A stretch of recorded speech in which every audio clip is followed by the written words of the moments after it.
Hi, I'm Karina Romiak. And I'm Julia Remnant, and we did our senior project with Paris Precision, a local metal fabrication company, and we had a specific focus of expanding the capacity of their Shark Rack final assembly area to accommodate for forecasted increases in demand in the next few years. The two main areas we focused on were a facility redesign and an improved product flow through the final assembly area. Paris Precision is a metal fabrication company located in Paso Robles, California. They produce metal components for various companies, one of which is Shark Rack, which creates high-end server racks. There are 4 different Shark Rack models that they currently produce, which can be seen in the photo on the right. Shark Rack is expected to quadruple in sales in the next 2 years, and we will focus our project on increasing their capacity to meet this demand. Halfway through the project, we were informed that Paris Precision's Paso Robles facility will be permanently closing and relocating to their facility in Hayward, California. Due to this unforeseen news, we consulted with our contact, Heidi Richardson, and decided to design for an ideal state without the constraints that the Paso facility posed. Our problem statement is as follows. Paris Precision's Shark Rack production flow process and final assembly layout are preventing a reduction in lead time. Their current capacity will not be able to satisfy future increases in demand. After spending some time with the Shark Rack employees and watching the assembly process, the team came up with 2 main project objectives. These objectives are to create an improved process flow of final assembly workstations and to design a staging, assembly, and storage space within Paris Precision's current final assembly work area that accommodates all aspects of Shark Rack web and finished products storage. This will reduce waste such as transportation, waiting, excess processing, and movement. The current state of the final assembly area can be seen in the rough outline on this slide depicting 5 different departments in the final assembly area. These 5 departments are assembly, workbench, staging, storage, and inventory. The current facility is approximately 2,000 square feet with each of the department sizes listed in this table. The Shark Racks enter the facility and are stored in inventory as bare racks that are newly welded together.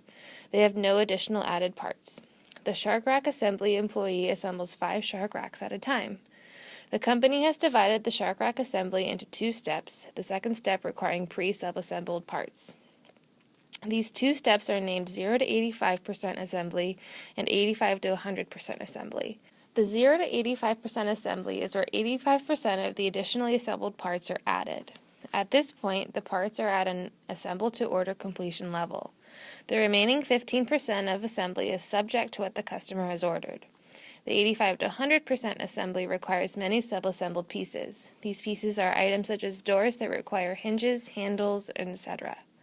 These sub-assembled pieces are set in the staging area along with other assembly components. Parts are pulled from the storage shelves with a forklift and set in the staging area for assembly.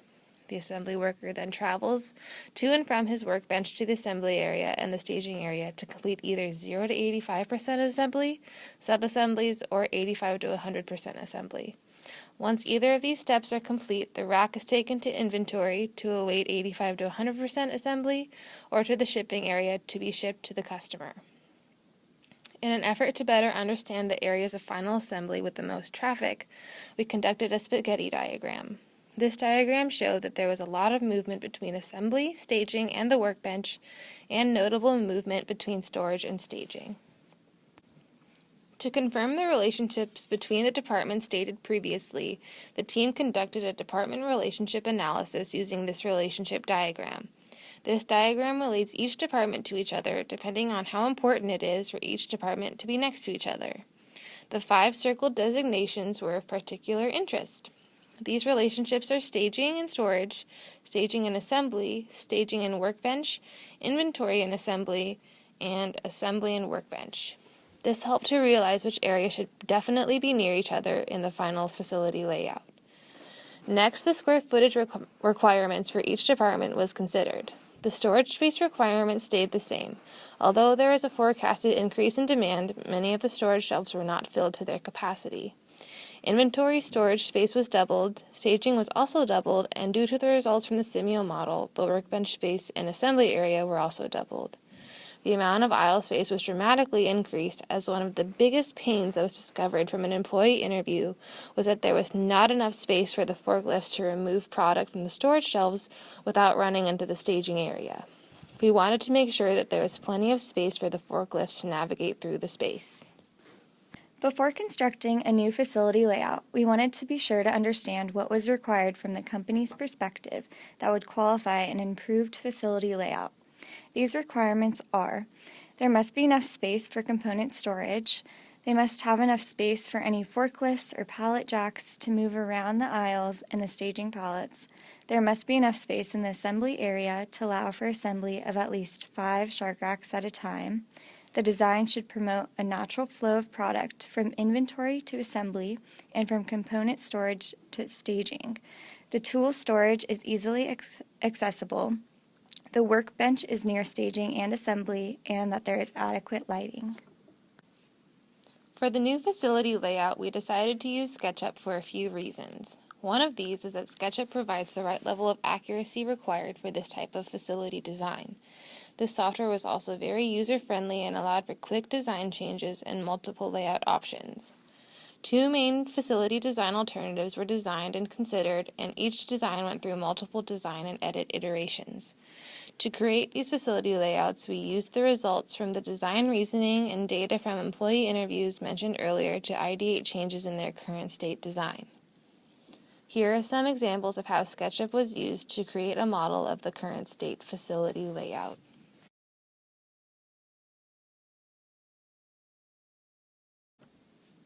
We began our data collection by taking time studies of all the processes performed in the final assembly of the shark racks. The process first begins with 3 different sub-assemblies, consisting of the top panel, split rear doors, and the side panels. The average total time for assembling 5 of each sub-assemblies is 1 hour and 5 minutes, shown in the table below. The next process is assembly from 0 to 85% completion. Every assembly is performed by completing 5 at a time. Each step is completed on every shark rack before moving to the next step. The total average time for completing the 0 to 85 assembly was 2 hours, 24 minutes, and 10 seconds, and the total average time for the 85 to 100% completion was 3 hours, 17 minutes, and 56 seconds. We accounted for an average of 15 minutes setup time at each of the 3 sub-assemblies and 10 minutes for the other two assemblies, totaling 1 hour and 5 minutes of setup time for every 5 shark racks. Given the total cycle time of 8 hours, 30 minutes, and 36 seconds, 100 shark racks could be produced per month under the current staffing conditions of 1 worker working 40 hours per week. We use Simia software in order to model the production flow of the final assembly with an additional worker and a changed process flow. We first tried to see if an added worker would fit the capacity for the desired increase in projected sales of 200 shark racks per month. The picture shown is from our Simia model. All processing times of each server are based off of our time studies we performed. The shark racks enter the final assembly area, and 1 worker begins on the 0 to 85% assembly. The sub-assemblies enter through another source, and another worker begins sub-assembly. As soon as the worker at either of those stations are done, their station becomes blocked, and they move to the 85 to 100% assembly station. They both process here until all 5 are completed and move out through the sink to the shipping dock. Both workers then go back to their original station, and the process continues. After analyzing the data and incorporating the findings into the facility requirements, we were able to recommend a final facility design. This slide depicts a floor plan view of the proposed facility redesign. The new total square footage of the assembly area is roughly 4,000 square feet. All of the shelves were moved to one area of the facility into 2 aisles with 10 feet of aisle space for a forklift to move through and around the aisles. A workbench for the worker in charge of subassembly is located at the top of the floor plan, and the workbench dedicated to final assembly is located at the bottom of the floor plan. The staging area was located right next to the storage shelves to allow for minimal movement from the storage shelves to staging. Component subassembly was placed just next to staging. A stack of pallets were located right next to one of the workbench stations. We propose that the employee removes a pallet from this stack and places it directly behind the workbench to allow for a central location to place completed subassembly parts. This pallet of subassembled parts could then be moved in between staging and assembly. Assembly is located between staging and inventory. The worker can pull the racks from inventory over to the assembly area and have equal access to the staging and assembly areas. This layout will provide a natural flow of material inwards, and the finished assembled racks can be moved out of the assembly area to shipping or returned to inventory. This slide shows different views of the SketchUp layout. We also conducted a lighting analysis to ensure that the area was adequately lit for the size and the level of assembly. A lighting analysis learned in facilities design was used, incorporating aspects such as light loss factors, level of cleanliness, size of the area, and how far the light fixtures will be hanging from the ceiling. These calculations determined that approximately 200 lamps were necessary, but that only 50 light fixtures are required if 4 lamps are included in each fixture. A proposed layout of these light fixtures, also called luminaries, are depicted on the right. This layout proposes 5 rows of 10 light fixtures. After performing the Simio model, we found that with 1 added worker, so 2 workers total, and therefore only 2 of the 3 workstations processing at a time, the throughput per week increased to 45 shark racks, or 180 shark racks per month. With the facility redesign in place, we propose that 200 shark racks will be made to meet the desired increase. In the current state, 50 shark racks sold per month bring in a revenue of about $50,000 per month. In the redesigned state, designed with an increase in capacity and given Paris Precision is able to make 200 sales per month, their revenue will equal about $200,000 per month. Our proposed improvements shown in the table include adding 1 employee, doubling the square footage, and adding 2 rolling carts to hold assembly supplies, and adding 3 workbenches for assembly staging area. These total to a cost of $6,508 over 1 month, which will be made up in less than 1 day of work. In conclusion, Paris Precision's current shark rack final assemblies capacity is too low to reach the desired increase in demand for the future years. They need to be able to expand their capacity to produce about 200 racks per month. Midway through our project, we were informed that the Paso Robles facility would be closing.